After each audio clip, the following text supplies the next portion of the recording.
Hello my dear students, welcome back to PCMB study band. कल के lecture में हमने क्या पढ़ा था? हमने देखा जो sine square theta plus cos square theta वो किसके बराबर होता है? 1 के बराबर होता है। और हमने देखा था जो कोसेक स्क्वायर थीटा होता है, cosec square theta is equal to 1 plus cot square theta.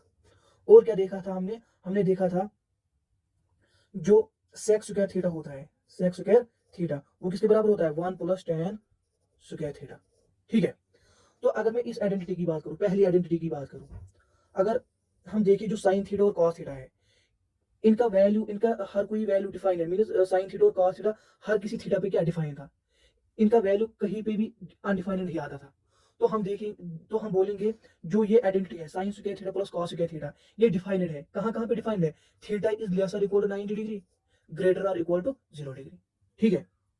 अगर मैं इस वाली आइडेंटिटी की बात करूं, cosec square theta is equal to 1 plus cot square theta, आपको पता है जो कॉट होता है और जो कुसेक होता है वो theta is equal to 0 degree पे डिफाइन नहीं होते हैं। कुसेक थीटा और कॉट थीटा जब जब हम थीटा किसके किसके बराबर लेते हैं? 0 के बराबर लेते हैं, तो इनका वैल्यू अनडिफाइंड आता था। ठीक है। इसका मतलब ये आइडेंटिटी ट्रू नहीं है। किस कहां पे ट्रू नहीं है? Theta is equal to 0 degree पे आइडेंटिटी ट्रू नहीं है। तो मैं लिखूंगा theta is lesser equal to 90 greater than 0। 0 पे ये डिफाइन नहीं है, इसलिए मैंने यहां पे लिखा greater than 0। Theta is greater than 0, 0 पे ये वाली आइडेंटिटी ट्रू नहीं है। ठीक है। जो तीसरी आइडेंटिटी वो क्या है? Sec square theta is equal to 1 plus tan square theta. आपको पता है जो tan था, tan थीटा और जो सेक थीटा था, वो थीटा इज इक्वल 90 डिग्री पे डिफाइन नहीं थे। Theta is equal to 90 degree पे सेक थीटा और tan थीटा डिफाइन नहीं थे। ठीक है। इसलिए ये आइडेंटिटी थीटा इज इक्वल 90 पे ट्रू नहीं है। आपको याद रखना है। ठीक है। ये एमसीक्यू में क्वेश्चन आएगा। तो मैं लिखूंगा ये कहां पे ट्रू है, ये वाली identity theta is less than 90 greater और इक्वल टू 0 डिग्री। ठीक है। ग्रेटर और equal to 0 degree. I hope आपको आइडेंटिटी समझ में आए होंगे। जिन भाइयों ने पिछले वाला लेक्चर नहीं देखा, ऊपर लिंक है, आप वो लेक्चर देख सकते हो। आज हम एक्सरसाइज 8.3 के क्वेश्चन करेंगे। जो पहला वाला क्वेश्चन है वो क्या है? वो है express the trigonometric ratios sine A, sec A, tan A in terms of cot A. ठीक है। आपको क्या बोला गया? आपको बोला गया जो साइन ए है, सेक ए है और tan ए है, इनको क्या करना है? इनको in terms of cot A लिखना है, कॉट ए लिखना है। ठीक है। तो आपको पता ही है जो कोसेक स्क्वायर ए होता है वो किसके बराबर होता है? तो मैं लिखूंगा we know that cosec square A is equal to 1 plus cot square A. ठीक है। जो ये कोसेक स्क्वायर है, इसका मतलब क्या है? इस कोसेक स्क्वायर ए को मैं ऐसे भी लिख सकता हूं, कोसेक स्क्वायर, कोसेक ए का होल स्क्वायर। ये याद रखना। अगर आपको ऐसा आएगा कोसेक ए स्क्वायर, आप इसको ऐसे नहीं लिख सकते, कोसेक ए का होल स्क्वायर। ठीक है। इसको आप ऐसे नहीं लिख सकते। जो कोसेक स्क्वायर ए है इसको आप ऐसे लिख सकते हो, कोसेक स्क्वायर, कोसेक ए का होल स्क्वायर। ठीक है। जो ये कोसेक स्क्वायर ए है, ये is not equal to cosec A square. ठीक है। ये याद रखना है आपको। तो जो ये कोसेक स्क्वायर ए है इसको मैं ऐसे भी लिख सकता हूं, 1 divide by sine square A. क्योंकि आपको पता ही है sine A, cos A, tan A, cosec A, sec A, cot A. आपको पता है जो साइन ए है वो किसके बराबर होता है? साइन ए किसके बराबर होता है? 1 डिवाइड बाई कोसेक ए। इसका मैंने प्रूफ भी दिखाया पहले वाले लेक्चर में। ठीक है। तो आप इसको ऐसे लिख सकते हो, जो कोसेक स्क्वायर ए इसको हम लिख सकते हैं 1 divide by sine square A. ठीक है। Which is equal to 1 plus cot square A, which implies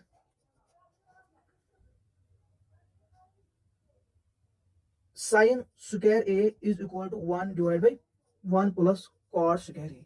मैंने क्या किया? मैंने इसको यहां लिया एलएचएस की साइड, तो साइन को किस साइड लिया? आरएचएस की साइड लिया। या आप ऐसे बोल सकते हो मैंने जो साइन है इसको मैंने आरएचएस की साइड लिया, तो ये साइन स्क्वायर ए यहाँ पे आएगा। जब मैं इस 1 प्लस कॉट स्क्वायर ए को यहाँ लाऊंगा तो ये इस 1 को डिवाइड हो जाएगा। ठीक है। इसलिए मैंने लिखा sine square A is equal to 1 plus cot square A. ठीक है। विच इंप्लाइज साइन ए का whole square is equal to 1 divide by 1 plus cot square A. ठीक है। विच इंप्लाइज जब इस स्क्वायर आर एच की साइड आएगा तो ये क्या बन जाएगा, रूट बन जाएगा। तो मैं लिखूंगा sine A is equal to 1 divide by, या ऐसे लिखूंगा under root of 1 divide by 1 plus cos square A, ठीक है, which implies sine A is equal to plus minus 1 divide by 1 plus cos square A. इस 1 plus cos square ए का अपना root देना है, ठीक है। तो मैंने क्या किया, जो ये साइन ए है इसको मैंने in terms of cot A लिखा है, in terms of cot A लिखा है। क्वेश्चन में भी वही बोला गया है। क्वेश्चन में क्या बोला गया है, जो साइन ए है इसको किन के टर्म में लिखना है, कॉट ए के टर्म में लिखना है। दूसरा क्या करना है हमें, जो सेक ऑफ ए है इसको कॉट ए के टर्म में लिखना है, ठीक है। अब हम सेक को किसके टर्म में लिखेंगे, कॉट ए के टर्म में लिखेंगे। तो मैं लिखूंगा also we know that sec square A is equal to 1 plus tan square A, ठीक है, ये दूसरी वाली आइडेंटिटी थी। Which implies sec square A is equal to 1 plus tan square A. इस tan स्क्वायर ए को मैं कैसे भी लिख सकता हूं, आपको पता ही है जो tan ऑफ ए होता है वो किसके बराबर होता है, tan ऑफ ए वो किसके बराबर होता है, tan A is equal to 1 divide by cot A. तो tan स्क्वायर ए किसके बराबर होगा, tan square A is equal to 1 divide by cot square A, ठीक है।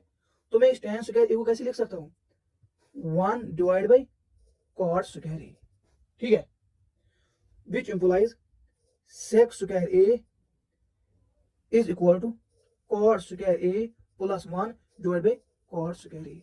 मैंने यहाँ पे क्रॉस मल्टीप्लाई किया, ठीक है, cot square A into 1 cot square A, 1 into 1 1 divide by cot square A, ठीक है।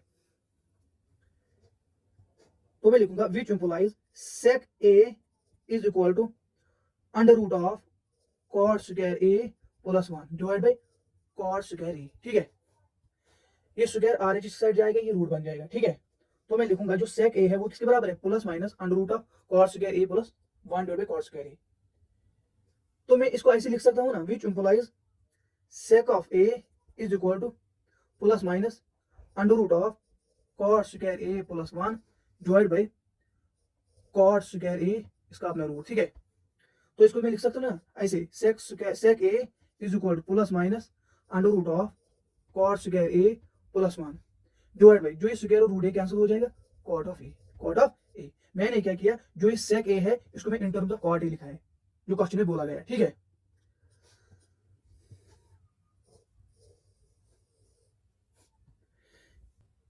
और क्वेश्चन में क्या बोला गया है, क्वेश्चन में बोला गया है जो tan ए है उसको लिखना है इन टर्म्स ऑफ cot ए।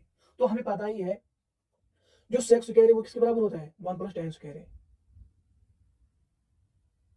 या हम इसको ऐसे भी लिख सकते हैं, आपको पता ही है आल्सो जो tan ए है वो किसके बराबर है, 1 divide by cot of A, cot of A, simply. तो हमने क्या किया, जो tan है उसको किसके टर्म में लिखा है, cot ए के टर्म में लिखा है, ठीक है। अब जो दूसरा क्वेश्चन है उसमें क्या बोला गया है, उसमें बोला गया है right all the other trigonometric ratios of angle A in terms of sec A. Mean जो साइन ए है, cos ए है, cosec ए है, tan ए है और cot ए है, इनको किन टर्म में, किसके टर्म में लिखना है, sec ए के टर्म में, sec ए के टर्म में लिखना है, ठीक है। तो मैं लिखूंगा सॉल्यूशन में, वी नो दैट, हमें पता ही है जो साइन स्क्वायर ए है plus cos square A is equal to 1, ठीक है, हमें पता ही है। Which implies sine square A is equal to 1 minus cos square A. मैंने इस cos स्क्वायर ए को आर एच साइड लिया, ये माइनस बन जाएगा, यहाँ पे पॉजिटिव है ये माइनस बन जाएगा, ठीक है। तो मैं लिखूंगा विच इंप्लाइज जो साइन स्क्वायर ए है इसको मैं ऐसे ही लिखूंगा is equal to 1 minus 1 divide by, जो ये cos स्क्वायर ए है, cos स्क्वायर ए को मैं ऐसे भी लिख सकता हूं ना, 1 divide by sec square A, ठीक है। आपको पता ही है साइन ए, cos ए, tan ए, cosec ए, sec ए और cot ए, ठीक है। जो ये cos है ये किसके बराबर होता है, 1, cos ए किसके बराबर होता है, 1 डिवाइड बाई sec ए। तो cosec जो cos स्क्वायर ए वो किसके बराबर होगा, 1 divide by sec square A, ठीक है। इसलिए जो ये cos स्क्वायर ए यहाँ पे इसको मैं कैसे लिख सकता हूँ, 1 divide by sec square A, ठीक है। Which implies sine square A is equal to sec square A minus 1 divide by sec square A, ठीक है, क्रॉस मल्टीप्लाई मैंने यहाँ पे किया, sec square A into one sec square A, one into one one divide by sec square A into one sec square A, ठीक है, which implies sine square A is equal to, इसको मैं ऐसे जो भाई स्क्वायर आर स्क्वायर जाएगा तो ये क्या बन जाएगा, रूट बन जाएगा, तो मैं लिखूंगा plus minus under root of sec square A minus one divide by sec square A, ठीक है,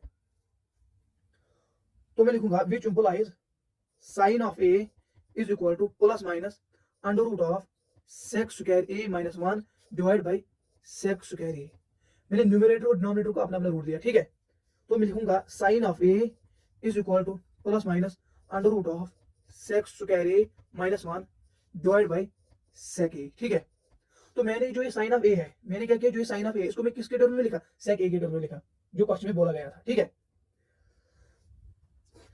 अब हमें क्या करना है, जो कॉस है उसको सेक के टर्म में लिखना है, आपको पता ही है, second cos A is equal to one divide by sec A, simply हमने क्या किया, जो कॉस है उसको किसके टर्म में लिखा, सेक ए, ये आपको पता ही है, जो कॉस है वो किसके बराबर होता है, वन डिवाइड बाई सेक ए के बराबर होता है। अब मैं tan को किसके टर्म में लिखूंगा, सेक के टर्म में लिखूंगा, ठीक है, आपको पता ही है जो tan ऑफ ए है, या मैं ऐसे लिखूंगा वी नो दैट